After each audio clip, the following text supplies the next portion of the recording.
was swiftly advancing towards homes dotted across the hills of Andalusia, forcing residents to evacuate in the knowledge that at least a dozen lives have been lost so far.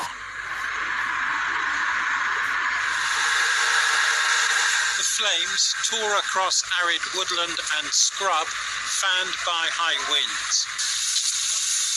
Europe is warming faster than any other continent, making fires like this far more likely. But firefighters stopped the flames from crossing a highway beyond which lie Spanish coastal towns. Still, thousands of acres have been burned to a cinder, and all those known to have died did so trying to escape in their cars. These four are believed to be British, fleeing from the village of Bedar. Police say they'd gone door to door, urging everyone to stay put, but some drove towards the flames and never came out. Another 8 people abandoned their cars, and their remains were discovered nearby.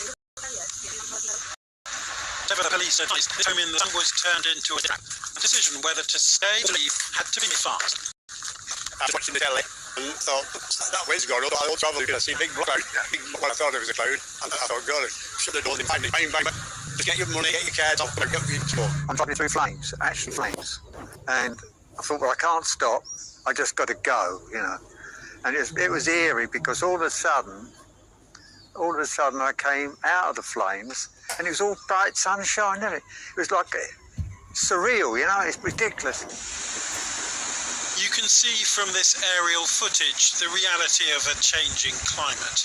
There's plenty of vegetation on the hillsides after a wet winter and spring, and that provides fuel for fires in increasingly hot summers like this one, which can reach temperatures of 40 degrees.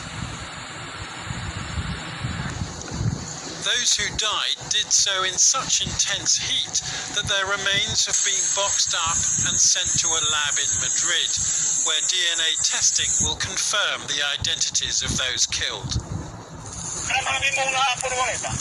Spain dealt with record fires last summer, so it was better prepared for this one.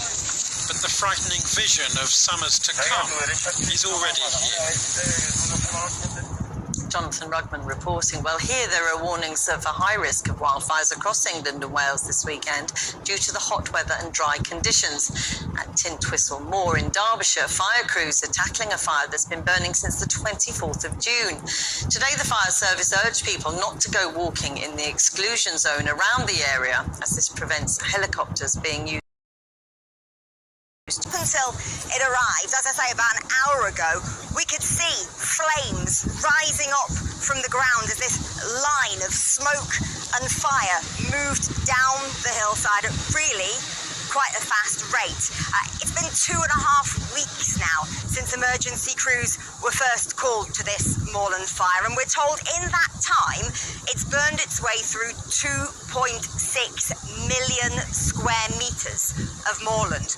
There have been periods when it's been contained, as the fire service puts it, but in the last couple of days, as we've had more hot weather with things still incredibly dry, hotspots have popped up again and have then started spreading, and that's something that was explained to me earlier by one of the senior firefighters here.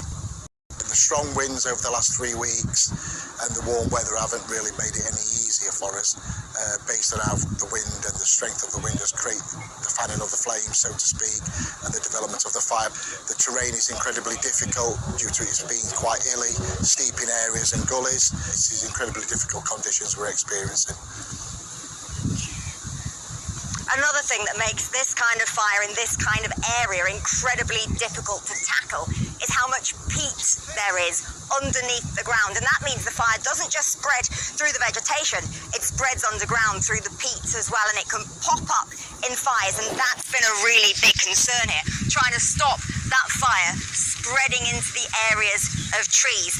But with this risk wall